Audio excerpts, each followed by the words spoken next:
நீங்கள் கருப்புசாமியோ முனீஸ்வரரோ நீங்கள் எந்த தெய்வம் வழியில் நீங்கள் நரசிம்மரோ யாரை வழிபடுறீங்கனாலோ ஒன்று முண்டாசு கட்டுற மாதிரியோ இல்லை கிரீடம் வைக்கிற மாதிரியோ அது ஒரு ராஜ அலங்கார கோலத்தில் தான் நீங்கள் எல்லாத்தையுமே பார்க்கணும்.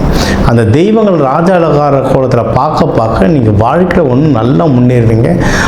அங்கே வரவங்களுக்கும் சாமிக்கும் படையலை கிராண்டாக போடுங்க. அங்கே வரவங்களுக்கும் நல்ல சாப்பாடு வெஜிடபிள் பிரிஞ்சு அதுமாரி இல்லை வெரைட்டி ரைஸாக நிறைய கிராண்டாக பண்ண உங்களுக்கு வாழ்க்கையில் இன்னும் நல்லா செழுமையாக வளருவீங்க.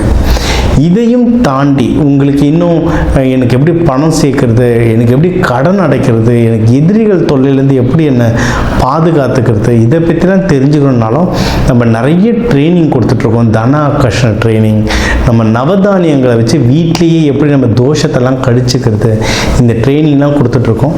நம்ம சேனல் பேரை சொல்லி என்னோடய இன்டர்வியூ லிங்க்கை என் வாட்ஸ்அப் நம்பருக்கு அனுப்பிச்சிக்கன்னா கிளாஸ் டீட்டெயில்ஸ் தரேன். நம்மளோட சேனல் மக்களுக்கு நட்சத்திர புத்தகமும் ரொம்ப கம்மியான விலையில் வெறும் 11 ரூபாய், ஒரு நட்சத்திர புக்கு வெறும் 11 ரூபாய்க்கு 11 ரூபாய் தட்சணைக்கும் நம்ம தரோம். இலவசமாக தரக்கூடாதுங்க. ஏன்னா எந்த பொருளை இலவசமாக தந்தோம்னா அதுக்கு வேல்யூ இருக்காது. அதனால் குறைஞ்சபட்ச பணமாக நம்ம ஒரு 11 ரூபாய்க்கு தரோம். நம்ம சேனல் பேரை சொல்லி தாராளமாக வாங்கிக்கோங்க. அதையும் படித்து உங்களுக்கான கலர் எது, உங்களுக்கான தெய்வம் எது, உங்களுக்கான வழிபாட்டு ஸ்தலங்கள் எதுன்றதை பார்த்து அதை ஃபாலோ பண்ண இந்த தை மாதம் மட்டும் இல்லை, இதுக்கப்புறம் வர எல்லா மாதங்களும் சுபிக்ஷ மாதமாக இருக்கும்.